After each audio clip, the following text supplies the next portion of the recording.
العليم من الشيطان اللعين الرجيم بسم الله الرحمن الرحيم الحمد لله الملك الحق المبين المتصاغر بعظمته جبابرة الطاغين المتخاذع بكبريائه أوقات المتمردين المعترف بربوبيته سائر الخلق أجمعين والصلاة والسلام والتحية والإكرام على أشرف النبيين وخاتم المرسلين سيدنا ومولانا أبي القاسم محمد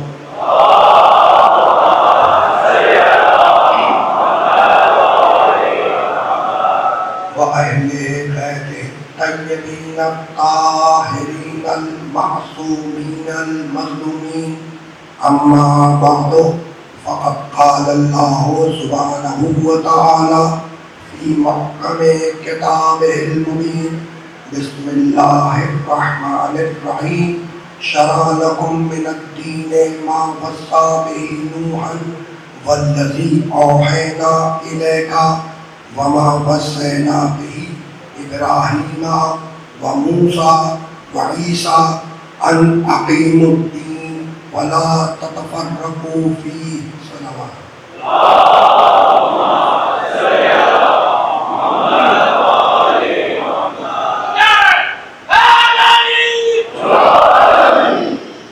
محترم، دین اور شریعت کے عنوان سے جس سلسلہ گفتگو کا ہم نے آغاز کیا وہ آج اپنے تیسرے مرحلے میں داخل ہو رہا ہے۔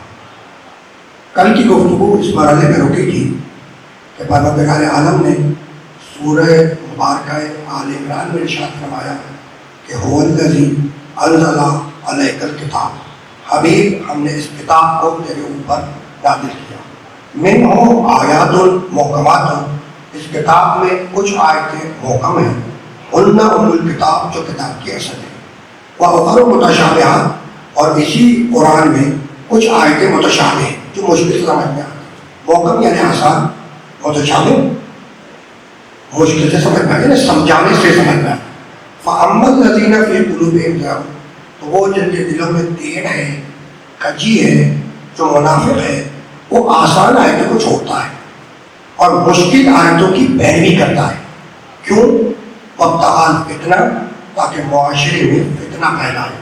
وَمَا يَعْلَمُ تَأْوِيلَهُ إِلَّا اللَّهُ وَالرَّاسِخُونَ فِي الْعِلْمِ، تو قرآن کی اصل تعویل، اصل تشریح، اصل معنی یا میں اللہ جانتا ہوں یا وہ جانتے ہیں جنہیں میں نے پڑھا کر بھیجا۔ تو تیسرے سورے کی ساتویں آیت ہے کہ ابھی ہم نے اس کتاب کو تیرے اوپر نازل کیا، منہ آیات محکمات، اس میں کچھ آیتیں محکم ہیں، وَأُخَرُ مُتَشَابِہَاتٌ، اور کچھ آیتیں متشابہ ہیں۔ محکم آسان، متشابہ مشکل۔ تو سورہ آل عمران میں کہتا ہے کہ اس قرآن میں کچھ آیتیں محکم آسان، کچھ آیتیں متشابہ مشکل۔ تیسرا سورہ 11ویں سورے میں آواز دی، سورہ ہود، بسم اللہ الرحمن الرحیم، الف لام را، کتاب احکمت آیاتہ ثم فصلت من لدن حکیم خبیر، الف لام را، کتاب احکمت آیاتہ، یہ ایسی کتاب ہے جس کی ساری آیتیں محکم ہیں۔ احکمت آیاتہ، یہ ایسی کتاب ہے جس کی ساری آیتیں محکم ہیں۔ ثم فصلت، اور مفصل بھی ہے، من لدن حکیم خبیر، اور یہ صاحب حکمت اور صاحب خبر کی طرف سے نازل ہوئی۔ آل عمران نے کہا کہ کچھ محکم کچھ متشابہ۔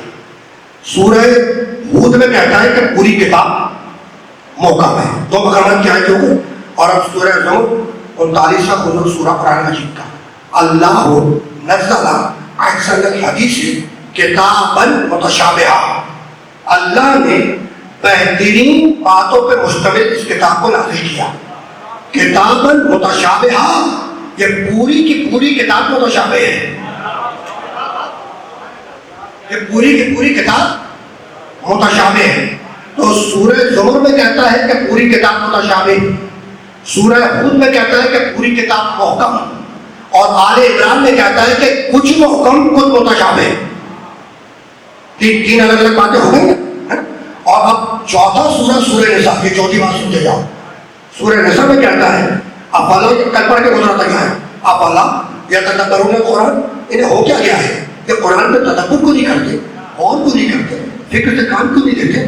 وَلَا كَانَ مِنْ عِنْدِ غَيْرِ اللَّهِ لَوَجَدُوا فِيهِ اخْتِلَافًا كَثِيرًا. یہ قرآن اللہ کی طرف سے آیا، اس لیے اس میں اختلاف نہیں ہے. اگر کسی اور کی طرف سے آتا تو اختلاف ہوتا. آپ نے توجہ کی کہ زمر میں کہتا ہے پورا قرآن متشابہ، ہود میں کہتا ہے کہ پورا قرآن محکم، اور سورہ آل عمران میں کہتا ہے کچھ محکم کچھ متشابہ. تین الگ الگ باتیں ہوئی. اور نساء میں کہتا ہے چوتھے سورے میں کہ چونکہ اللہ کی طرف سے نازل ہوا قرآن اس لیے اس میں اختلاف نہیں ہے. تو اختلاف تو ہو گیا، اختلاف پر ظاہری طور پہ اختلاف تو ہو گیا نا. تین مقامات پر الگ الگ باتیں نہیں ہے نا. خدا کی قسم یہی وہ سوال ہے جو خلیفۃ المسلمین کے دربار میں مسلمان علماء سے کیا گیا. خلیفۃ المسلمین کا بھرا ہوا دربار ہے نا، اور ایک طرف علماء تشریف فرما ہے. اب رواج تھا دربار میں علماء کو بٹھانے کا کہ خدا معلوم کب فتوے کی ضرورت پیش آ جائے، تو وقت بے وقت فتوے کے سلسلے کو پر رکھنے کے لیے علماء کو دربار میں رکھا جاتا تھا. وہ دن اور آج کا دن مزاج اب بھی نہیں بدلا ہے، شکلیں بدل گئی لیکن ذہنیتیں نہیں بدلی. اب بھرا ہوا دربار ہے، اور دربار کے ایک جانب جو ہے وہ علماء مسلمان علماء تشریف فرما ہے، اور ایک طرف وہ عیسائی عالم ہے آیا ہو، اور آ کے اس نے مسلمان علماء سے پوچھا، آیت پڑھی، کیا لگا میں نے وہ آیات المحکمات ام الکتاب وأخر متشابہات. تمہارا قرآن کہتا ہے کہ اس میں کچھ آیتیں محکم ہے کچھ متشابہ، ایمان ہے صاحب پر؟ علماء نے کہا کہ ہاں بھائی ایمان تو ہے، قرآن کی آیت ہے. کہا کہ پڑھو دوسری آیت پڑھو. اس نے سورہ ہود کی آیت پڑھی، الف لام را کتاب محکمۃ آیاتہ، پورا کا پورا قرآن محکم ہے. کہا کہ ایمان ہے؟ کہا کہ ہاں اس پہ بھی ایمان ہے، قرآن کی آیت. اس نے سورہ زمر کی آیت پڑھی، اللہ نزل احسن الحدیث کتاب متشابہ، ہے نا، پورا کا پورا قرآن متشابہ ہے. کہا کہ اس آیت میں بھی ایمان ہے. کہا کہ بھائی قرآن کی آیت ہے، اس میں بھی ایمان ہے، تینوں آیتوں میں ایمان ہے. اب اس نے وہ سورہ نساء کی آیت پڑھ دی، وَلَوْ كَانَ مِنْ عِنْدِ غَيْرِ اللَّهِ لَوَجَدُوا فِيهِ اخْتِلَافًا كَثِيرًا. اللہ کی طرف سے آیا اختلاف نہیں ہے، اللہ کی طرف سے آیا اس لیے اس میں اختلاف نہیں ہے. تو وہ عیسائی عالم مسلمان علماء سے کہتا ہے کہ بھائی اختلاف تو سامنے ہے، بالکل اختلاف تو آ گیا کہ تین الگ الگ آیتوں میں تین الگ الگ باتیں کرتا ہے. کہیں کہتا ہے پورا وقت پورا متشابہ، کہیں کہتا ہے کچھ وقت کچھ متشابہ، ہے نا. تو اختلاف تو ہو گیا، وہ ہے جواب تمہارے پاس. اب علماء نے ایک دوسرے سے گفتگو شروع کی. جب بہت دیر گزر گئی تو خلیفۃ المسلمین مڑا علماء کی طرف ہے جو اس کے دسترخوان پر روزانہ حاضری دے رہے تھے. کہا بھائی جواب دو اس عالم کا. کہا کہ پھر جواب تو ہم دیں گے، ایسا نہیں ہے کہ نہیں دیں گے. اب ظاہر کہ جب دربار میں بیٹھ رہے ہیں نمک کھا رہے ہیں ہم جواب تو دیں گے، لیکن امیر اس وقت نہیں دیں گے، 24 گھنٹے کی مہلت دیں گے. ہمیں 24 گھنٹے کی مہلت دیں گے. وہ جو عالم تھا غیر مذہب کا اس نے گھٹنے کے بل کھڑے ہوا اور کہنے لگا جاؤ میں نے تمہیں قیامت تک کی مہلت دی، جواب دو. اب 24 گھنٹے کی مہلت ملی، 24 گھنٹے گزرے. جب 24 گھنٹے گزر گئے دربار پھر سا جب علماء آ کے بیٹھے، بادشاہ تخت پر بیٹھا اور وہ غیر مذہب کا عالم وہ بھی آ کے تخت پر بیٹھ گیا. اب موڑا بادشاہ وقت علماء کی طرف اور کہنے لگا بھائی جواب لائے؟ کہا کہ ہاں امیر ہم جواب لائے، امیر ہم جواب لائے. کہا بھائی کیا جواب ہے؟ کہا امیر جواب کل اتنا ہے کہ اس غیر مذہب عالم نے، عیسائی عالم نے مسلمانوں کے بھرے مجمع میں قرآن کی توہین کی ہے. تو چونکہ مسلمانوں کے بھرے مجمع میں قرآن کی توہین کی ہے تو یہ واجب القتل ہے. جواب ہو گیا پورا، جب جواب ہو گیا، یعنی تم نے دیکھا کہ اگر جواب نہ ہو تو کہہ دو کہ قتل کر دو. وہ دن اور آج کا دن ملاؤں کا مزاج اپنے نہیں بننا.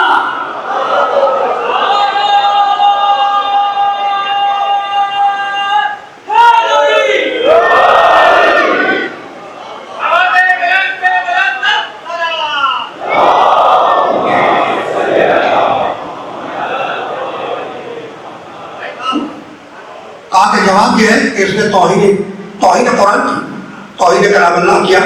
اس کا جواب یہ ہے کہ سزا کا مستحق ہے، اس کو قتل کر دو. اس نے کہا قتل کر دو.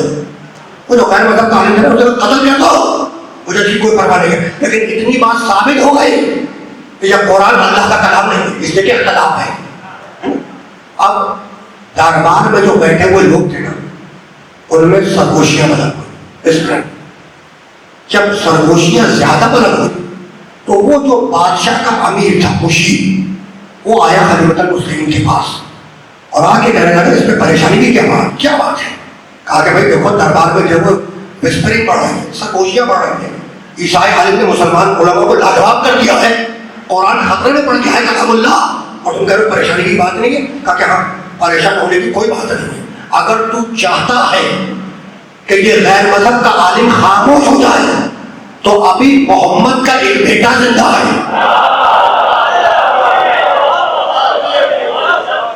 ابھی قرآن کا ایک وارث محمد کا ایک بیٹا زندہ ہے، اسے بولا وہ اس کو لاجواب کرے گا. کہا تیرا اشارہ جعفر صادق کی طرف ہے، تیرا اشارہ جب جعفر صادق کی طرف ہے. کہا کہ ہاں. اب آئے جعفر صادق کی خدمت میں حاضر ہوئے چھٹے پر کے خدمت میں، اور آ کے کہنے لگے سلام دعا کے بعد کہ فرزند رسول جملہ سننا، فرزند رسول آپ کے جد کے دین پر ایک وقت آ گیا ہے. آپ کے جد کے دین پر میں نے بتلا دیا کہ دین جعفر صادق کے بعد لگا ہے.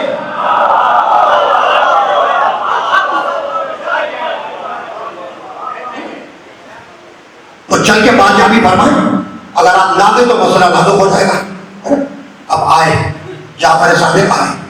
دیکھو کل کہہ کے گزرا تھا کہ اللہ نے دین کی حفاظت کے لیے بندوبست کیا ہے. عنوان تو درمیان ہے دین و شریعت.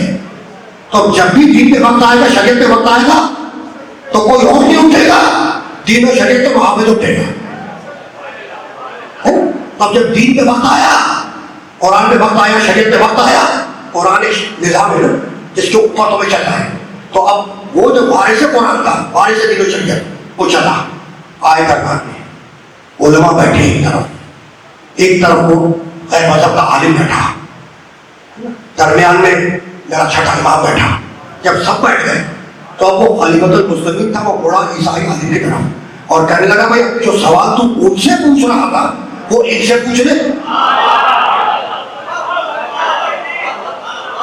وہ سوال جو تو ان سے پوچھ رہا تھا وہ ان سے پوچھ لے. کہا کہ ان سے، کہا نہیں ان سے نہیں، اس سے. اب وہ عالم ہوا جعفر صادق کی طرف علیہ الصلوۃ والسلام.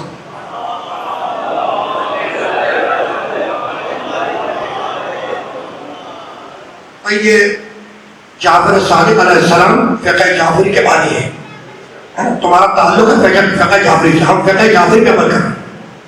تو جب جعفر صادق کا نام آیا تو تم نے درود ویسا نہیں بھیجا جیسا بھیجنا چاہیے.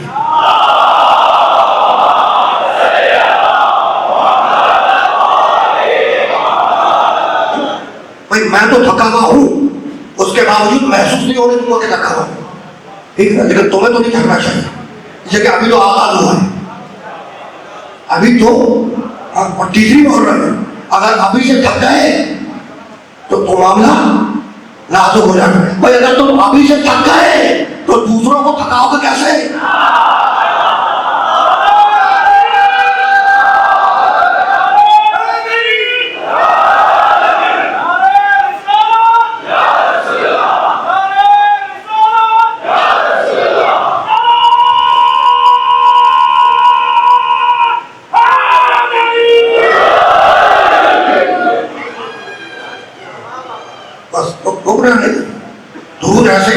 نعرے بھی ایسے ہی ہونے چاہیے. اور تو جو ہے کہا کہ اچھا اس سے پوچھ, کہا کہ ایسے سوال کرو. مڑا جعفر صادق کی طرح, اب پہچانتا نہیں ہے. کہنے لگا کہ اجازت ہے. روب دیکھا تھا دبا دیکھا, واقف نہیں, سورج سے نہیں پہچانتا. روب دیکھا تھا دبا دیکھا, ہے نا. کہنے لگا کہ اجازت ہے کہ میں آپ سے کچھ سوال کروں. جواب آیا پوچھ, جو جی میں آئے پوچھ. سلونی یاد آیا, یہ جعفر صادق نہیں بول رہا تھا, یہ علی کے خون کا قطرہ بول رہا تھا. پوچھ, جو پوچھنا ہے پوچھ. یعنی اگر مولوی ہوتا نا تو کہتا بھائی پہلے بتاؤ کہ کیا پوچھنا چاہ رہا ہوں, پھر بتاؤں گا جواب دے سکتا ہوں یا نہیں. اگر مولوی ہوتا تو یہ مسئلہ ہو جاتا. تو اب یہ مولوی تو ہے نہیں, یہ تو مولا ہے. یہ تو مولا ہے نا. کا پوچھ. اس نے آیت پڑھی سورہ آل عمران کی, منہو آیات محکمات ہن ام الکتاب واخر متشابہات. قرآن میں کچھ آیتیں محکم کچھ متشابہ. ایمان ہے, مانتے ہو اس بات کو؟ کہا کہ ایمان ہے. قرآن کی آیت آگے بڑھ. اس نے سورہ ہود کی آیت پڑھی, الف لام را کتاب محکمات آیاتہ, پورا کا پورا قرآن محکم. کہا اس آیت میں بھی ایمان ہے. کہا کہ آپ قرآن کی آیت آگے بڑھ. اس نے تیسری آیت پڑھی, اللہ تعالیٰ آسان الحدیث کتاب متشابہہ. اللہ نے بہترین باتوں میں مستقل اس کتاب کو نازل کیا اور اس کی ساری آیتیں متشابہ ہیں. کہا اس میں بھی ایمان ہے. کہا کہ قرآن کی آیت ایمان ہے, آگے بڑھ. اس نے سورہ نساء کی پڑھی کہ اگر یہ اللہ کا کلام نہ ہوتا تو اس میں اختلاف ہوتا, چونکہ اللہ کا کلام ہے اس کی اختلاف نہیں ہے. کہ لگا اختلاف تو ہو گیا, اختلاف تو ہو گیا. جعفر صادق مسکرائے اور مسکرا کے کہنے لگے یہ اختلاف نہیں ہے, یہ فہم کے سمجھ کے 3 درجے ہیں. یہ اختلاف نہیں ہے, یہ قرآن فہمی کے یہ سمجھ کے 3 درجے ہیں. سن, جو قرآن کا منکر ہے اس کے لیے پورا قرآن متشابہ ہے. جو قرآن کا مومن ہے اس کے لیے کچھ وقت کچھ متشابہ ہے, اور جو قرآن کے وارث ہے اس کے لیے پورا محکم ہے.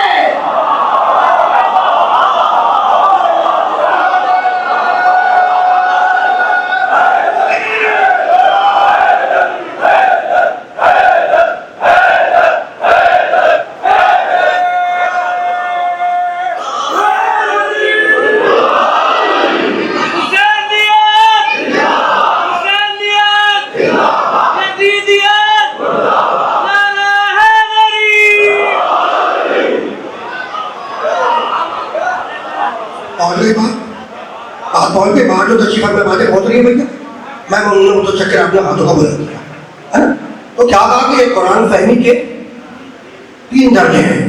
جو قرآن کا منکر ہے اس کے لیے پورا قرآن متشابہ ہے, نہیں سمجھ میں آئے گا. جو قرآن کا مومن ہے اس کے لیے کچھ محکم کچھ متشابہ, اور جو قرآن کا وارث ہے اس کے لیے پورا کا قرآن محکم.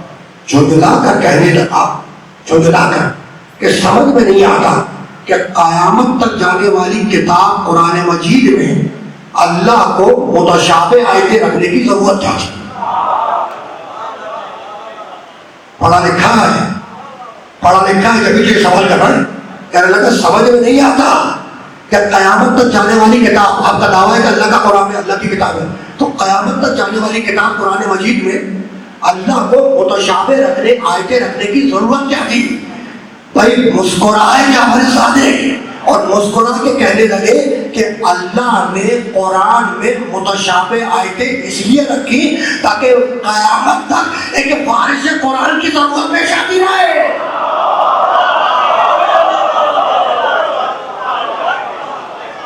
اور تو جب بھی دین و شریعت میں وقت آئے کون اٹھے؟ وارث شریعت. دین کا محافظ, شریعت کا محافظ. دین میں اصول بھی ہے فروع بھی ہے. دین میں اصول بھی ہے فروع بھی ہے, یعنی دونوں کے مجموعے کا نام ہے دین اسلام. دین و شریعت کے ذہن میں ہے, دین میں اصول بھی ہے دین میں فروع بھی ہے. آسان کر دو, ایک حصہ ہے دین میں اصول دین کا, ہے نا, دوسرا حصہ دین میں فروع دین کا. اصول دین سب کو یاد ہے, سب کو یاد ہے. توحید, عدل, نبوت, امامت, آیا. فروع دین سب کو یاد ہے. نماز, روزہ, حج, زکات, خمس, جہاد, امر بالمعروف, نہی عن المنکر, یہی سارے ہیں. تو اصول دین, فروع دین بہت توجہ رکھنا. اچھا, تو اصول دین کیا ہے؟ توحید, عدل, نبوت, امامت, قیامت. اب یاد رکھنا, یہ عقیدہ توحید ادھر سے ادھر آیا ہے, عقیدہ عدل ادھر سے ادھر آیا ہے, نبوت ادھر سے نہیں, ادھر سے ادھر آئی ہے, ادھر سے ادھر آئی ہے. جبھی تو کہا کنت نبیا وآدم بین الماء والطین,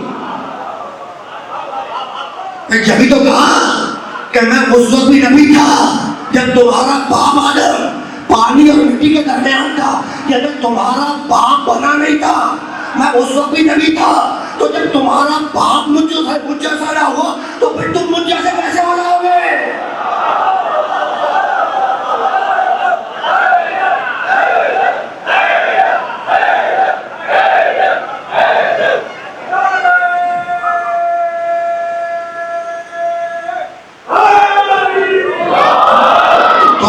وسیلے سے اتنی ہی دشمنی ہے تو کل دو ہی سوچتے ہیں, یا وسیلہ بدل لو یا باپ بدل لو.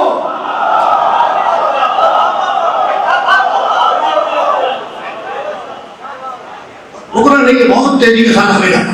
ٹھیک, تو عقیدہ توحید ادھر سے ادھر آیا, عقیدہ عدل ادھر سے ادھر آیا, نبوت ادھر سے ادھر آئی, عقیدہ قیامت ادھر سے ادھر آیا. اور اب نمازیں ادھر سے اتر گئی, روزہ ادھر سے اتر گیا, زکات ادھر سے اتر گئی, حج ادھر سے اتر گیا, خمس ادھر سے اتر گیا, جہاد ادھر سے ادھر گیا. تو جو ادھر سے ادھر آئے وہ ہے اصول دین, اور جو ادھر سے ادھر جائے وہ ہے فروع دین. اب امامت کے لیے تم خود ہی طے کر لو. اگر تم بناؤ گے, اجماع سے بناؤ گے, شورا سے بناؤ گے تو فروع دین بھی ہوگا, اور ادھر کعبے میں آئے تو اصول دین بھی ہوگا.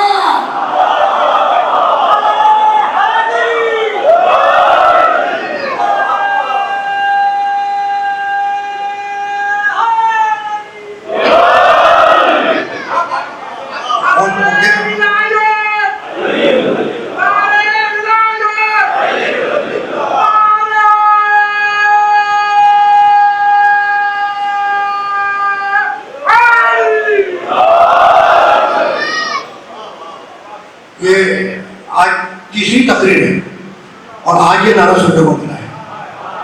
میں تو انتظار ہی کر رہا تھا, اس نعرے کا انتظار کرتا ہی رہتا, جب تک زندہ ہوں بھائی اسی نعرے کا تو انتظار کرتا رہوں, بھائی اسی نعرے کا انتظار کرتا رہوں گا. ولایت علی سے مہدی تک جائے گی, اور کہہ کے گزرا ہوں کہ خندق میں فقط تھی, خیبر میں بھی خندق تھی, اب جو بچ گئے ہیں مہدی کو آنے دو, اسی میں دفن ہو گئے.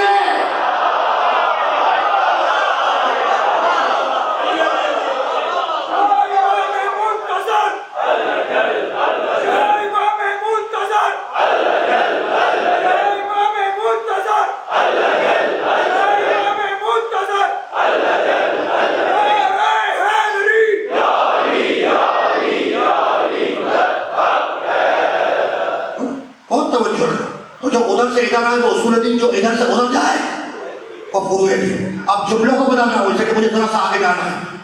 جسے وہ بھیجے اور تمہیں قبول کر رہا ہو اس کا نام ہے اصول دین, اور جسے تم بھیجو وہ قبول کرے اس کا نام ہے فروع دین. اوکے, بات بات ہے نا. اب یاد رکھنا کہ اصول دین کا تعلق ہے ایمان سے, اصول دین کا تعلق ہے ایمان سے, اور فروع دین کا تعلق ہے عبادت سے. یہ دونوں باتیں واضح ہو گئی.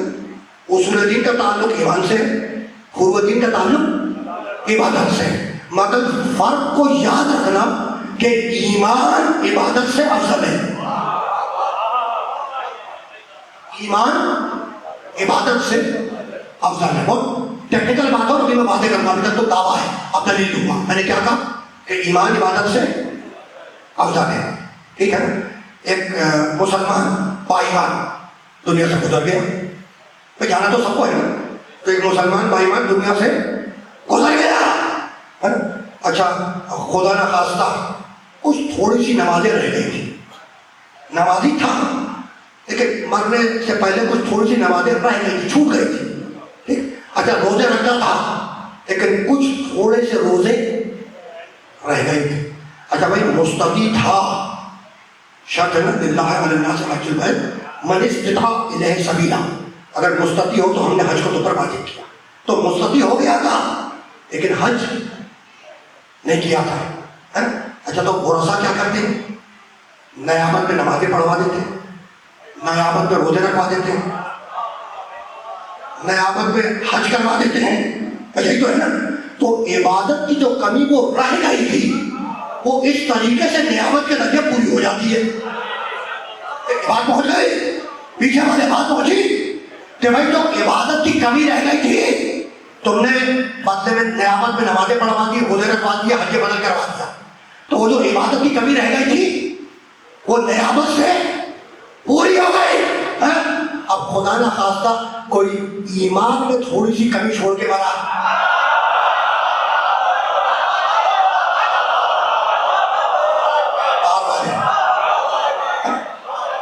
خدا نہ خواستہ کہ کوئی ایمان میں تھوڑی سی کمی چھوڑ کے بڑھا، یعنی رسول اللہ میں ذرا سا ایمان کم تھا، اپنے جیسا سمجھتا رہا، عالم و غیر نہیں مانتا تھا، تو ایمان میں ذرا سی تھوڑی سی کمی چھوڑ کے بڑھا، ہے نا؟ تو نیابت میں کسی سے ایمان دلوا دو رسول پر، بھائی نیابت میں کسی سے رسول پر ایمان دلوا دو، کہا کہ نہیں، ایمان اسے خود لانا ہے، ایمان تو اسے خود لانا ہے. تو عبادت کی کمی نیابت سے پوری ہو سکتی ہے لیکن ایمان کی کمی نیابت سے پوری نہیں ہو سکتی. ایمان تمہیں خود لے کر آنا ہے. یہی سبب ہے کہ نبی نے علی کے کندھے پہ ہاتھ رکھا اور کہا یا علی حبوں کا ایمان، تیری محبت ایمان ہے کسی اور کی نہیں.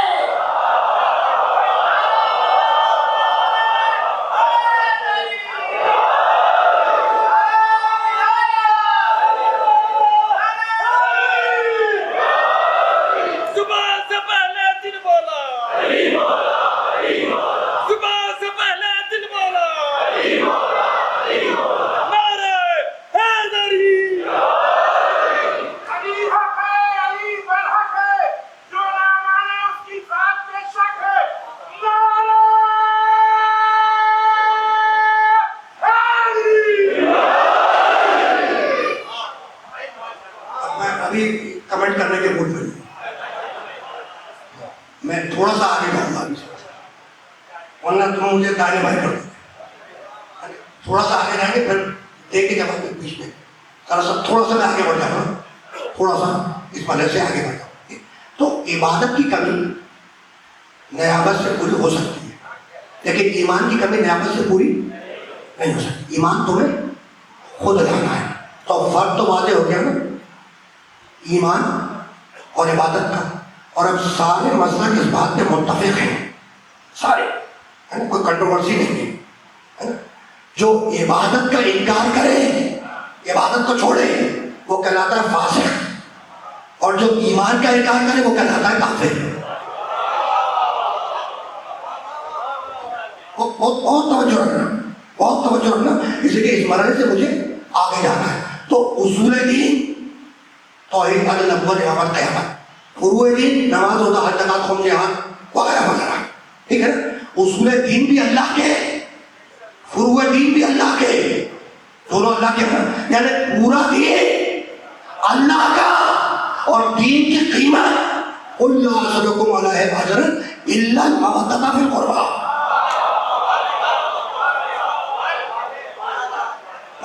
توحید بھی اللہ کی، عدل بھی اللہ کا، نبوت بھی اللہ کی، امامت بھی اللہ کی، قیامت بھی اللہ کی، نماز بھی اللہ کی، روزہ بھی اللہ کا، حج بھی اللہ کا، زکات بھی اللہ کی، خون بھی اللہ کا، جہاد بھی اللہ کا. تو پورا دین اللہ کا، اور دین کی قیمت غیر اللہ سے محبت. یہ جو کہنے جا رہا ہوں نا، قل لا اسألکم علیہ اجرا، ابھی ان سے کہہ دو کہ رسالت کی اجرت نہیں مانگتا، دینی ہے. اجرت کیا ہے؟ اولاد محمد سے محبت کرو. تو دین کی قیمت کیا ہے؟ اولاد محمد سے محبت، آل محمد سے محبت. یعنی اللہ نے آل محمد کی محبت کو نماز روزہ حج زکات کی طرح واجب نہیں کیا. ذرا فرق سمجھنا. دیکھو نماز واجب ہے، روزہ واجب ہے، حج واجب ہے. تو جس طریقے سے نماز روزہ حج زکات واجب ہے، اس طریقے سے اللہ نے آل محمد کی محبت کو واجب نہیں کیا، بلکہ دین کی رسالت کی اجرت بنایا، قیمت بنایا. تو پھر فرق کیا ہے؟ بھائی واجب کیوں نہیں کیا؟ دین کی قیمت کیوں بنا دیا، اجرت کیوں بنا دیا؟ فرق کیا ہے؟ تو اس فرق کو سمجھو. یہ فرق واضح ہو گیا تو بات وہیں سے آگے بڑھ جائے گی. ٹھیک ہے نا؟ خدا نہ خواستہ کوئی شخص واجب روزے رکھتا ہے لیکن واجب نمازیں نہیں پڑھتا، تو اسے روزہ رکھنے کا ثواب ملے گا، نماز نہ پڑھنے کی سزا ملے گی. کوئی شخص نماز نہیں پڑھتا، خدا نہ خواستہ روزہ رکھتا ہے، تو اس نے ایک واجب چھوڑا نماز کا، اس کی سزا ملے گی. دوسرا واجب رکھا، روزہ، اس کا ثواب ملے گا. کوئی شخص روزہ رکھتا ہے اور حج واجب نہیں کرتا ہے تو اسے روزہ رکھنے کا ثواب ملے گا، حج کو ترک کرنے کا گناہ ملے گا. کوئی شخص حج واجب کرتا ہے لیکن زکات نہیں نکالتا تو اسے حج کرنے کا ثواب ملے گا، زکات نہ دینے کا سزا ملے گی. کوئی شخص زکات دیتا نہیں دیتا، خمس نکالتا ہے تو زکات نہ دینے کی سزا ملے گی، خمس نکالنے کا ثواب ملے گا. تو جو واجب انجام دو گے اس کا ثواب ملے گا، جس واجب کو ترک کرو گے اس کی سزا ملے گی. تو ایک واجب کا اثر دوسرے واجب پہ نہیں پڑتا. اور توجہ رکھنا، یہ ٹیکنیکل بات ہے اور میں پہنچانا چاہ رہا ہوں. یہ پہنچ گئی تو نتیجہ خود بخود سمجھ میں آئے گا، ہے نا بھائی. ایک واجب کا اثر دوسرے واجب پر نہیں ہوتا. نماز پڑھی، ایک واجب انجام دیا، ثواب مل گیا. روزہ خدا نے خاصہ ترک کیا، واجب چھوڑا، گناہ مل گیا. تو جو واجب کیا اس کا ثواب ملا، جو واجب نہیں کیا اس کا گناہ ملا. تو ایک واجب کا اثر دوسرے واجب پر نہیں ہوتا. اگر اللہ آل محمد کی محبت کو نماز روزے کی طرح واجب کر دیتا تو بہت سے دل والے ایسے آ جاتے جو کہتے نماز تو پڑھی، روزہ تو رکھا، حج تو کیا، زکات تو نکالی، خمس تو دیا، جہاد میں تو گئے، اگر ایک واجب نہ کیا تو فرق کیا پڑتا ہے؟ تھوڑا سا سزا بھگت کے چلے جائیں گے.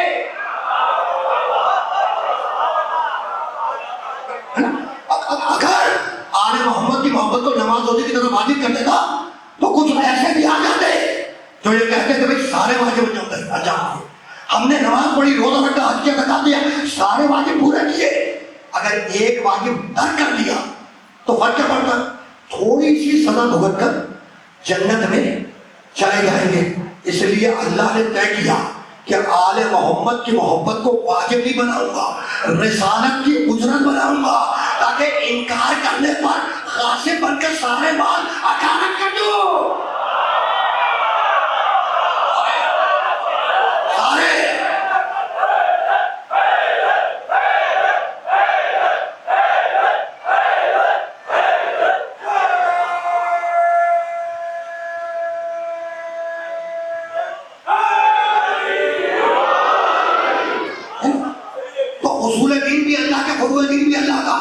پورا دین اللہ کا اور دین کی قیمت اور آل محمد سے محبت.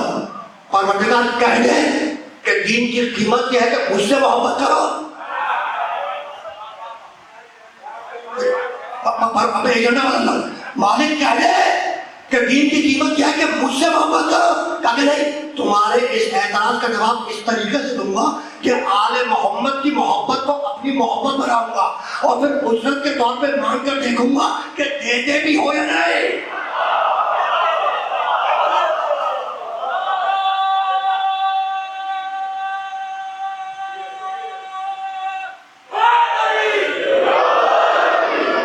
آل محمد کی محبت کو اپنی محبت بناؤں گا اور پھر اجرت کے طور پہ مانگوں گا، دیکھوں گا کہ دیتے ہو یا نہیں، ہے نا. تو اب بات تو واضح ہو گئی کہ حسن کی محبت اللہ کی محبت، حسین کی محبت اللہ کی محبت، فاطمہ زہرا کی محبت اللہ کی محبت، علی کی محبت اللہ کی محبت. پر یہی ہے نا دین کی اجرت قیمت کیا ہے؟ آل محمد سے محبت ہے نا. تو جسے دین لینا ہے وہ اجرت دیتا جائے اور دین کے مال کو لیتا جائے. کہنے لگا دین دوں گا تمہیں، دین دوں گا لیکن مفت میں نہیں دوں گا، اس کی قیمت دوں گا.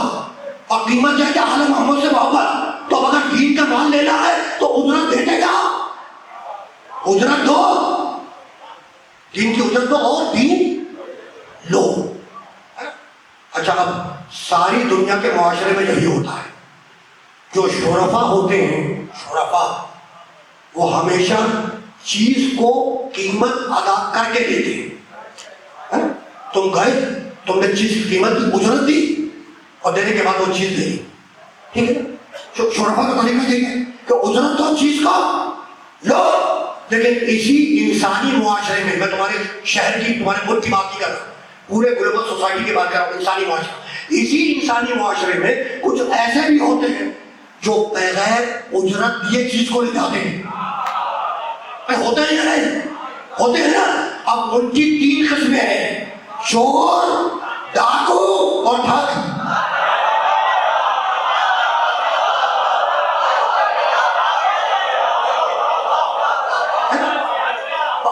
جو بغیر اجرت دیا قیمت دیے چیز کو لے جائے، ان کی 3 قسمیں، چور، ڈاکو، ٹھگ. جو نقب لگا کر آئے اور مال کو لے جائے اسے کہتے ہیں چور. جو دن دہاڑے اسلحہ دکھلا کے مال لے جائے اسے کہتے ہیں ڈاکو. اور جو پہلا پھسلا کر مال کو لے جائے اسے کہتے ہیں ٹھگ.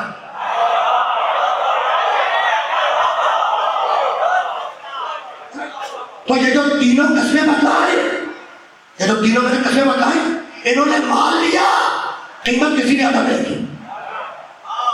بھائی مال لیا، قیمت کسی نے ادا نہیں کی ہے نا. اچھا تو انہوں نے قیمت ادا نہیں کی، بھائی انہوں نے قیمت ادا نہیں کی. اچھا تو ان کے لیے وہ مال حلال ہوا؟ بتلاؤ مجھے. حرام ہوا. بھائی قیمت نہیں دی نا، اگر قیمت کو مال کے لے گئے، مال کو لے گئے، تو ان کے لیے وہ مال حلال ہو یا حرام؟ حرام ہوا. ٹھیک. اچھا میں وہ مال خرید لوں قیمت دے کر، بھائی میں تو قیمت دے رہا ہوں نا، بھائی میں قیمت دے کے وہ مال خرید لوں نہ، حرام. میں تو قیمت دے رہا ہوں نا، اور میں قیمت دے کے ان سے خرید لوں. بھائی تم چکر میں ہو کہ راستہ بن جائے جو تمہارے صدر مدر میں جو ہے نا وہ سب پکتا میں آتا ہے ادھر ادھر کا، اور میں ایسا ہونے نہیں دوں گا. جو حرام ہے وہ حرام ہے.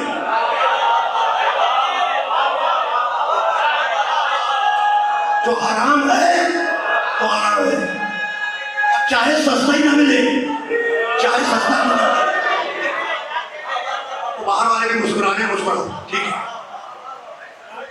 ابھی دیکھو کوئی مہنگائی کا یہ عالم ہو چکا ہے، مہنگائی کا یہ عالم ہو چکا ہے کہ ہر آدمی شارٹ کٹ کے لیے کوشش کرتا ہے نا.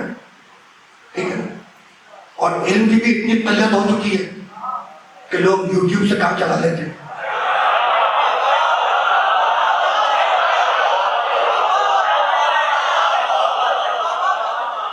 میری نگاہ بڑی پروردگار، میرے بزرگ بھی ہیں، میرے دوست بھی ہیں، جناب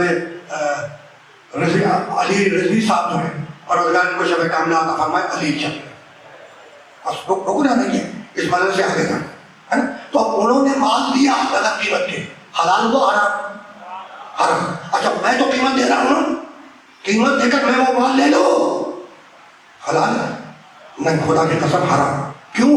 اس لیے کہ سورس حرام تھا، اس لیے کہ سورس حرام تھا.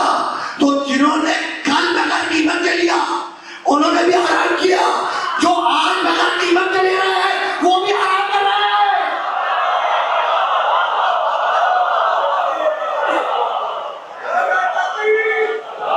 بھائی باہر والوں تک بات پہنچے.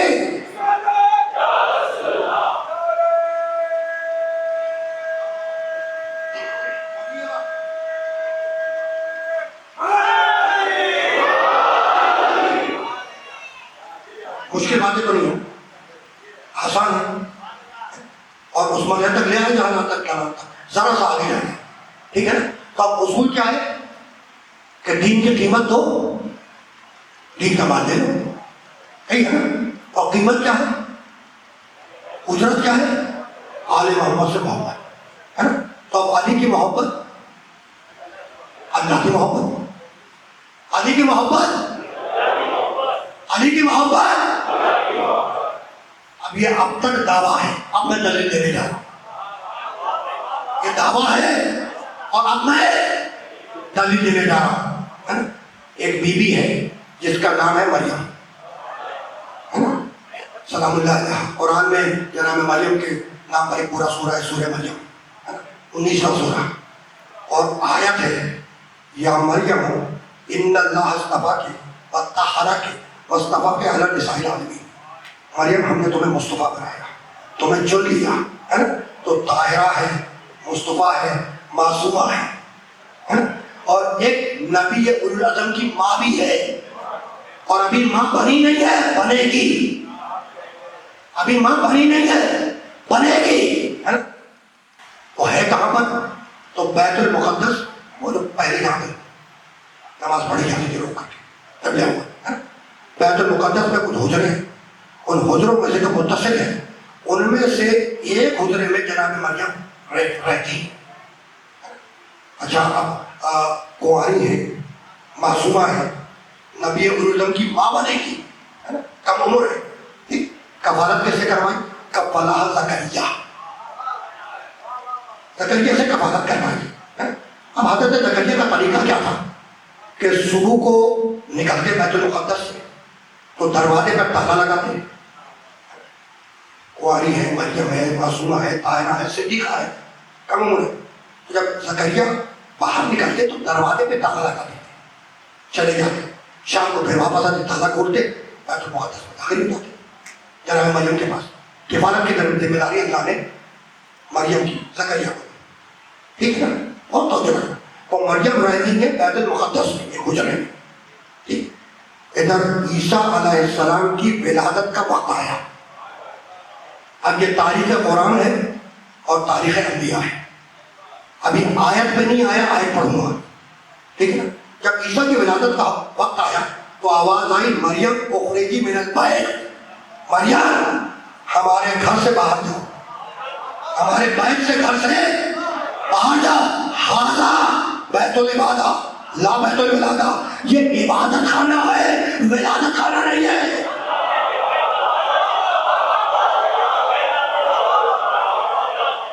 یہ تو تاریخ ہے، یہ تاریخ ہے کہ جب ولادت کا وقت آیا عیسیٰ علیہ السلام کے تو کہا کہ اخرجی من البیت، میرے بیت سے باہر جا، ہے نا؟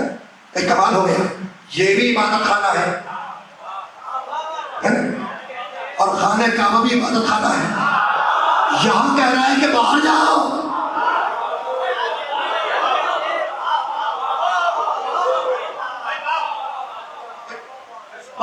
اس اینگل سے بھی تو سوچو نا، کوئی عبادت خانہ ہے، ولادت خانہ نہیں ہے، اخرجی من البیت، بیت سے باہر جاؤ، پروردگار کیسے باہر جائے؟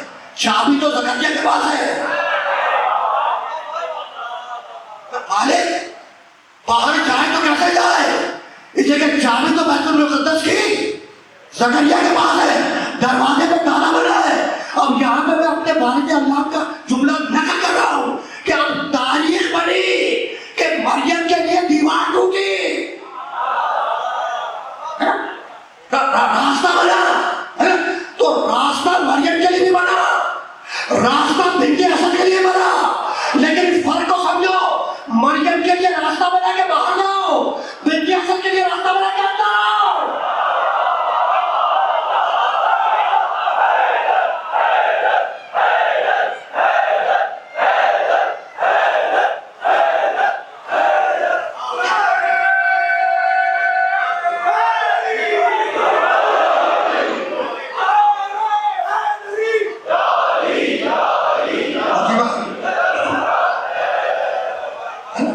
راستہ ادھر بھی بنا، راستہ ادھر بھی بنا، لیکن عیسیٰ کے ماں کے لیے راستہ بنا کے باہر جا، اور علی کی ماں کے لیے راستہ بنا کے اندر آؤ.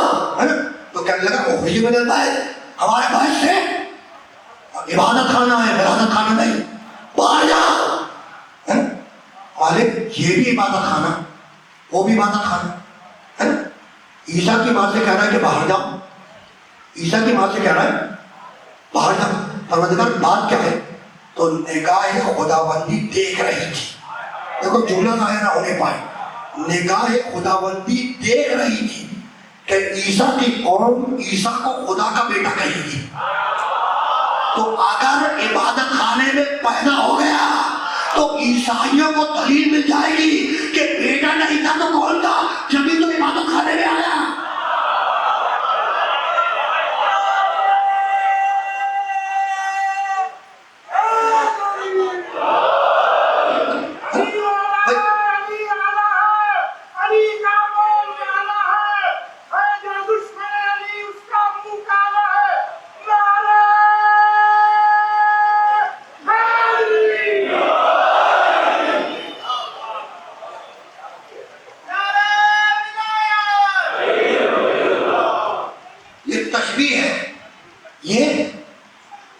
تشبیہ ہے، اصل میں جو ہے وہ دل کالا ہے.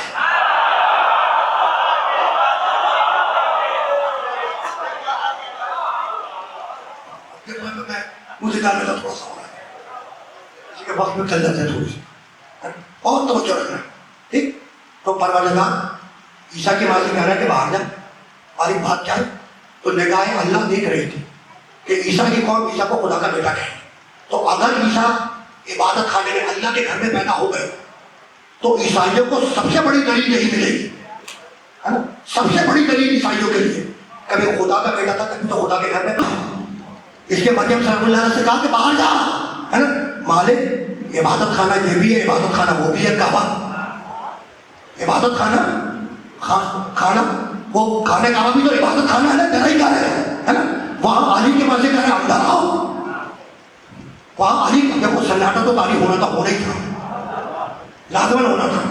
یہ کہ تم نے بابا سبحان اللہ کر لی، لیکن اب کیس بدل گیا. کیس بدل گیا نا کہ یہاں تو دلیل مل گئی کہ خدا کا بیٹا نہ سمجھ لیں. واقع اس جگہ باہر جاؤ. ٹھیک. تو پروردگار وہ بھی تو عبادت خانہ ہے، تیرے ہی گھر اللہ کا گھر. وہاں علی کی ماں کو کہہ رہے ہیں اندر آؤ. کہا بھائی بات کو سمجھے نہیں، علی کو لوگ خدا کا بیٹا نہیں کہیں گے، خدا کہیں گے. علی کو نصیری لوگ نہیں، نصیری علی کو نصیری خدا کہے گا. تو اللہ کے گھر میں پیدا کر کے دلیل دے رہا ہوں کہ جو پیدا ہو وہ خدا نہیں ہو سکتا.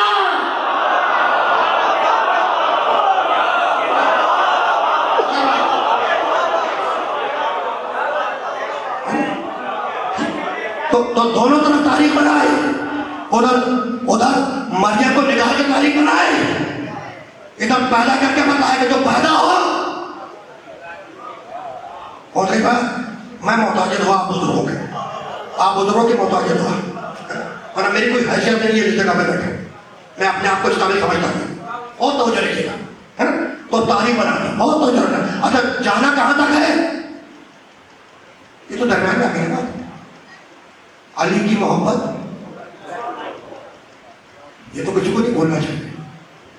میں اصل ایجنڈے یہ ہے نا اچھی تقریر باہر والے سب نہیں ہے نا. دلیل مکمل کرنی ہے کہ علی کی محبت اللہ کی محبت ہے نا. اب رک جاؤ، یہ ذہن میں رکھنا. دعویٰ تھا دلیل دینے جا رہا تھا. علی کی محبت کیا ہے؟ اللہ کی محبت ہے نا. اچھا عیسیٰ بہت توجہ رکھنا. مریم بیت المقدس میں ہے، زکریا کفالت کر رہے ہیں، تالا لگا کے چلے جاتے ہیں، شام میں واپس آتے ہیں.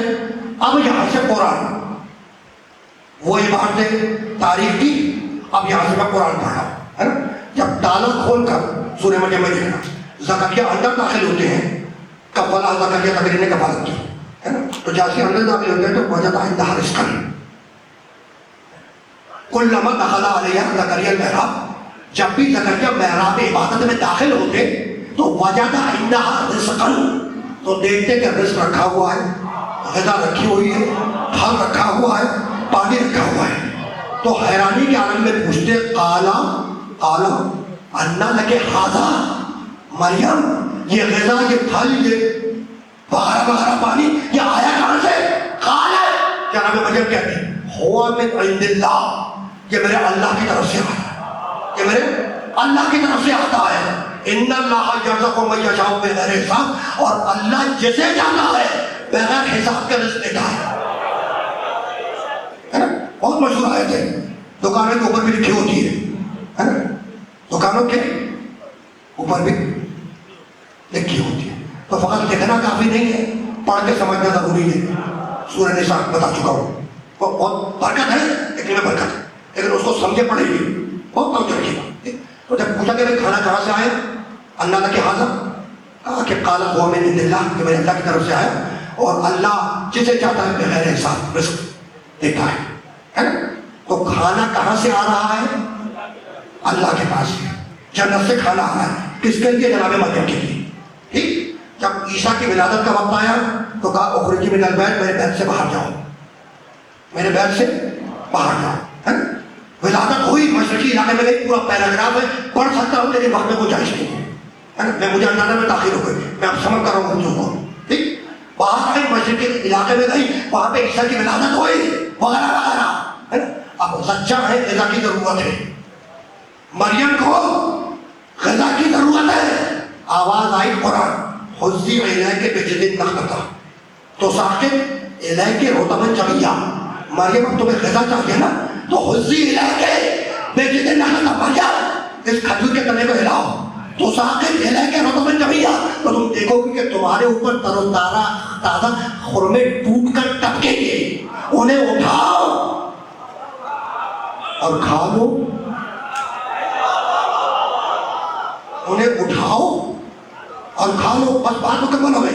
علی کی محبت، اللہ کی محبت بہت توجہ رکھنا.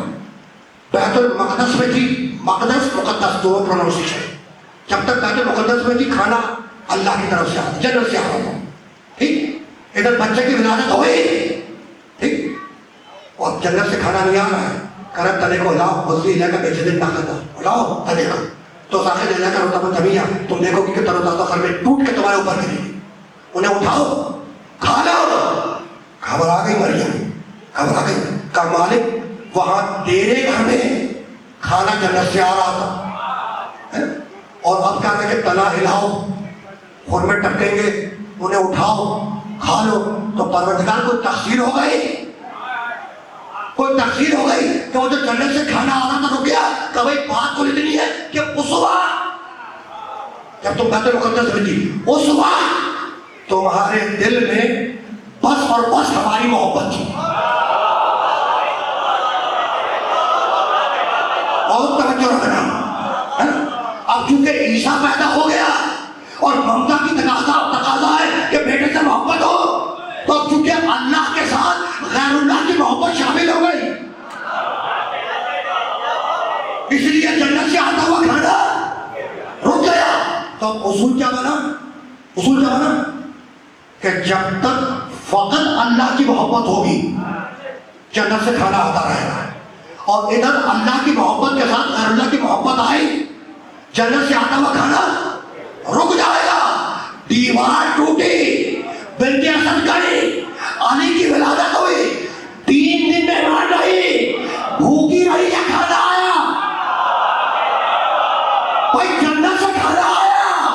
تو اگر علی کی محبت اللہ کی محبت نہ ہوتی تو آتا ہوا کھانا رک جاتا.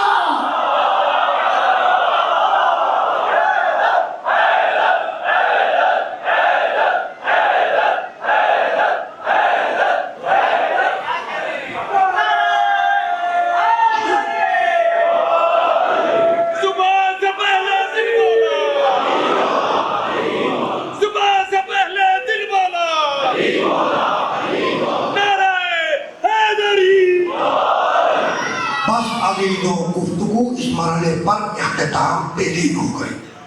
تیسری محرم کا دن بھی گزر گیا، چوتھی کی شب آ گئی. اور میں کل کہہ کے گزرا تھا کہ 28 رجب کو قافلہ روانہ ہوا تھا مدینے سے. حسین منزل سالگیہ پہ پہنچے، پڑاؤ ڈالا، منزل سالگیہ سے چلے منزل سوخ پر آئے، پڑاؤ ڈالا، منزل سوخ سے چلے کوفے کی طرف. جب کوفے کے نزدیک پہنچ رہے تھے حسین کہہ کے نکلے تھے منزل سوق پر، اپنے صحابیوں سے کہہ کے نکلے تھے کہ بھائی ہمارے پاس جو ذخیرہ آب ہے پانی، اس میں بہت زیادہ گنجائش نہیں، تو جہاں کہیں بھی پانی نظر آ جائے تو مسجدوں کو بھر لینا۔ تو جب کوفے کی طرف روانہ ہوئے تو ایک مقام پر حسین کے اصحاب نے تکبیر بلند کی، اللہ اکبر۔ حسین نے تکبیر سنی، عباس کو بلایا، کہا بھیا عباس ذرا معلوم تو کرو کہ یہ تکبیر جو بلند ہوئی ہے اس کا سبب کیا ہے؟ عباس آئے، سنا، پلٹ کے واپس گئے، کہا کہ مولا دور کھجور کے ٹہنیوں کے پتے نظر آ رہے ہیں، کھجور کی ٹہنیاں جو ہے نا ان کے پتے وہ دور نظر آ رہے ہیں، اس کا مطلب یہ ہے کہ پانی کہیں قریب موجود ہے۔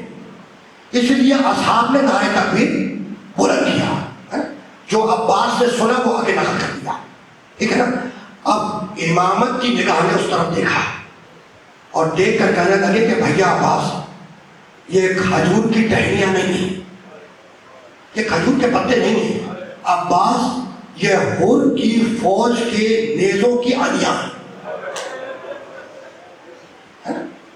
تو عباس اسی مقام پر رک جاؤ۔ حسین رکے، انتظار کیا، حر اپنے رسالے کے ساتھ آیا اور مقتل کی کتابوں میں لکھا ہے کہ بہت بڑا بہادر تھا، حر جو ہے وہ بہت بڑا بہادر تھا۔ آیا اپنے رسالے کے ساتھ، فوج کے ساتھ آیا، گھوڑے سے اترا، سلام کیا، فرزند رسول آپ پر میرا سلام۔ حسین نے جواب سلام دیا، پوچھنے لگا کہ فرزند رسول کہاں کا قصد ہے؟ کہا کہ ہم کوفے کی طرف جائیں گے۔ کہا فرزند رسول امیر نے حکم دیا ہے کہ آپ کو کوفے کی طرف نہ جانے دیا جائے۔ کہا کہ لیکن میں نے یہ طے کر لیا ہے کہ میں کوفے کی طرف جاؤں گا۔ یہ کہہ کر حسین نے گھوڑے کو ایڑ دی، جیسے ہی حسین نے زلزلہ کو ایڑ دی، اتنا بڑا بہادر تھا حر کہ اس نے آگے بڑھ کر حسین کے گھوڑے کی لگام تاڑ دی۔ بس جیسے ہی حر نے حسین کے گھوڑے کی لگام تھامی، بے اختیار حسین کی زبان سے نکلا سقالت کا اموں کا یا حر، حر تیری ماں تیرے ماتم میں بیٹھے۔ بہت بڑا بہادر ہے، بہت بڑا بہادر۔ جیسے ہی حسین نے کہا کہ تیری ماں تیرے ماتم میں بیٹھے، گھبرا کر لگام کو چھوڑا اور کہنے لگا فرزند رسول آپ نے تو میری ماں کا نام لے دیا ہے نا، لیکن فرزند رسول میں تو آپ کی والدہ ماجدہ کا نام بغیر وضو کے دے بھی نہیں سکتا، میں تو آپ کی والدہ ماجدہ کا نام بغیر وضو کے دے بھی نہیں سکتا۔ یہ آواز عباس کے کانوں تک پہنچ گئی، گھوڑے کو دوڑاتے ہوئے آئے اور آگے کہنے لگے حر یہ کس کی ماں کا تذکرہ ہو رہا تھا؟ حر یہ کس کی ماں کا تذکرہ ہو رہا تھا؟ اگر دوبارہ تیری زبان سے جملہ نکلا تو زبان کاٹ کے ہاتھ میں رکھ دوں گا۔ حسین نے شانے پہ ہاتھ رکھا، کہا بھیا عباس صبر کرو، بھیا عباس صبر کرو، مقام صبر ہے۔ اب ایک مرتبہ دیکھو چوٹ لگ گئی ہے، حر کے دل پر چوٹ لگ گئی ہے، یعنی کمال ہے، کمال ہدایت، ہدایت کی منزل ہے نا۔ حر کی ماں کا تذکرہ یہ ہے امامت، حر کی ماں کا تذکرہ اسی لیے کیا تاکہ حر کے ذہن میں حسین کی ماں کا خیال آ جائے، ہے نا۔ تو دل موم ہوا، دل پہ چوٹ لگ گئی، کہنے لگا فرزند رسول میں بھی پیاسا، میرا لشکر بھی پیاسا ہے نا، تو پانی مل جائے تو بہت اچھا ہوگا۔ حسین بڑے عباس کی طرف، کہا عباس حر بھی پیاسا ہے، حر کا لشکر بھی پیاسا ہے نا، تو حر کو بھی پانی پلاؤ اور اس کے پورے لشکر کو بھی پانی پلاؤ۔ تو وہ جو سقائے سکینہ ہے نا اس نے مشق لی ہے نا، اور باقی اصحاب حسین نے مشقیں لی اور حر کے سپاہیوں کو پانی پلاتے ہوئے چلے۔ اور یہ مقتل کے الفاظ ہے کہ دیکھنے والوں نے دیکھا کہ حسین نے مشق کندھے پہ رکھی اور حسین نے بھی پانی پلانا شروع کیا۔ جب سب کو سیراب کر دیا پانی سے، ساقی کوثر کے بیٹے نے پیاسوں کو سیراب کر دیا پانی سے، تو ایک مرتبہ حسین بڑے عباس کی طرف کہا کہ بھیا عباس یہ ہور کے جانور بھی تو پیسے ہوتے نا.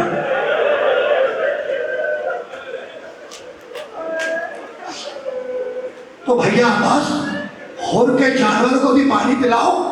اور عباس جانور کی فطرت ہے کہ جب تک 3 دفعہ پانی نہ پی لے وہ سیر نہیں ہوتا. تو برتن اس وقت تک نہ ہٹانا جب تک 3 مرتبہ پانی پی کر منہ نہ ہٹا لے. 3 مرتبہ پانی پی کر منہ نہ اٹھا لے, برتن مت ہٹانا, ہے نا. سب کو سیراب کیا. اب چوٹ لگ چکی ہے ہور کے دل پر. بس تم نے دیکھا کیا مجھے تمام ہو گئی. شب عاشورہ, شب عاشور مقتل لکھتا ہے کہ ہور اکیلا اپنے خیمے میں ٹہل رہا ہے.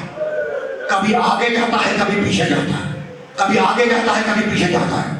غلام کی نگاہ پڑی, غلام کی نگاہ پڑی کہ میرا آقا پریشان ہے, میرا آقا پریشان ہے. دوڑ کر گیا, کوزہ آب لے کر آیا, ہور کی خدمت میں پیش کیا.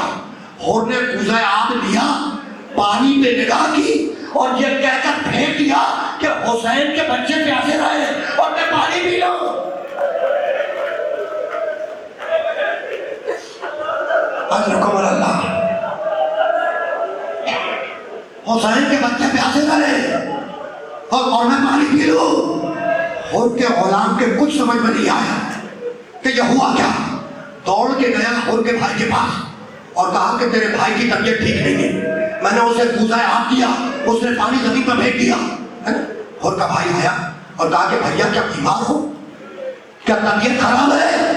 مقتل لکھتا ہے کہ ہور نے زبان سے کچھ نہیں کہا, اپنے بھائی کا ہاتھ تھاما, کھینچتا ہوا رات کے وقت کھینچتا ہوا خیام حسینی کے پیچھے لایا, حسین کے خیموں کے پیچھے لایا اور لا کے رک گیا, کھڑا ہو گیا اور بھائی سے کہنے لگا کہ بھیا کچھ آوازیں سن رہے ہو. اب جو ہور کے بھائی نے کان لگایا تو چھوٹے چھوٹے بچوں کی آوازیں تھی, ہائے پیاس, ہائے پیاس. اب خیموں سے الاتش الاتش کی آوازیں آ رہی تھی. یہ صبح کے وقت کے قریب کا واقعہ ہے نا. صبح کی اذان ہوئی, اذان کا وقت ہے نماز صبح کا. حسین نے نماز پڑھی, ٹھیک, ادھر ہور نے اپنے بیٹے کے ساتھ نماز پڑھی. بھائی رخصت ہوا, اب ہور ہے, ہور کا بیٹا. ادھر حسین نے نماز پڑھی, حسین والوں نے نماز پڑھی. ادھر ہور نے نماز پڑھی, ہور کے بیٹوں نے نماز پڑھی. حسین نماز کے بعد ایک کرسی پر خیمے کے باہر بیٹھے, ہے نا. اور اب ادھر ہور نے اپنے بیٹے سے کہا کہ بیٹا میرے دونوں ہاتھوں کو باندھ دے, میرے دونوں ہاتھوں کو باندھ دے. بیٹا ہے نا گھبرا گیا کہ باپ کہہ رہا ہے کہ ہاتھوں کو باندھ دے. ایک مرتبہ جملے کو بدلا, کہنے لگا بحیثیت کے باپ کا حکم دے رہا کہ میرے ہاتھوں کو باندھ. باپ کا حکم تھا, بیٹے نے ہاتھوں کو باندھا, کہنے لگا میری آنکھوں میں پٹی باندھ. اس نے آنکھوں میں پٹی باندھی, کہنے لگا بس تقسیم تو ہو گئی, اب لے کے چل مجھے میرے مولا کے پاس, لے کے چل وہ مجھے میرے مولا کے پاس. مقتل لکھتا ہے کہ اب ہور کی آنکھوں میں پٹی ہے, اسے کچھ نظر نہیں آتا. بیٹے نے ہاتھ تھاما ہور کا اور لے کے چلا خیام حسینی کی طرف. چند قدم چلا ہوگا کہ ہور کے بیٹے نے پکار کے کہا اللہ اکبر. کہا کہ بیٹے کیا ہوا؟ کہا کہ آپ کو آپ کے استقبال کو قاسم آ رہا ہے. کہا کہ حسن کا بیٹا آ رہا ہے میرے استقبال. کہا کہ ہاں بابا. کچھ قدم اور چلا, پھر آواز دی اللہ اکبر.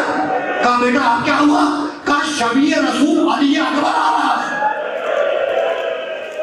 کہا حسین کا بیٹا میرے استقبال کو آ رہا ہے. کہا کہ ہاں بابا. کچھ قدم اور آگے چلا, اب 2 مرتبہ کہا اللہ اکبر, اللہ اکبر. کہا بیٹے اب کیا ہوا؟ کہا ابو الفضل عباس آ رہے ہیں. آپ کے استقبال کو اور حسین کے بھائی ابو الفضل عباس آ رہا ہے. کچھ قدم اور آگے چلے, اب ایک مرتبہ ہور کے بیٹے نے آواز دی اشہد ان لا الہ الا اللہ. کہا بیٹے اب کیا ہو گیا؟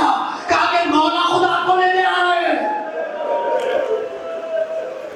اجرکم اللہ, اجرکم اللہ. اور قریب پہنچا, حسین نے سینے سے لگایا اپنے ہاتھوں سے پٹیاں کھولی، اپنے ہاتھوں کی پٹیاں کھولی، اپنے ہاتھوں سے آنکھوں کی پٹیاں کھولی، اور کو سینے سے لگایا، رو کے کہنے لگا حسین سے، بس تم نے بھیجا کیا میں جس طرح آخری جملہ، رو کے کہنے لگا حسین سے کہ مولا بڑی تقصیر ہو گئی، مولا مجھ سے بڑی تقصیر ہو گئی، تو مولا بس اب اجازت دے دے میرے بیٹے کو مرنے کی۔ حر کے بیٹے کو اجازت ملی، جب حر کا بیٹا گھوڑے سے زمین پہ آیا تو آواز دی مولا میری مدد کو آؤ، حر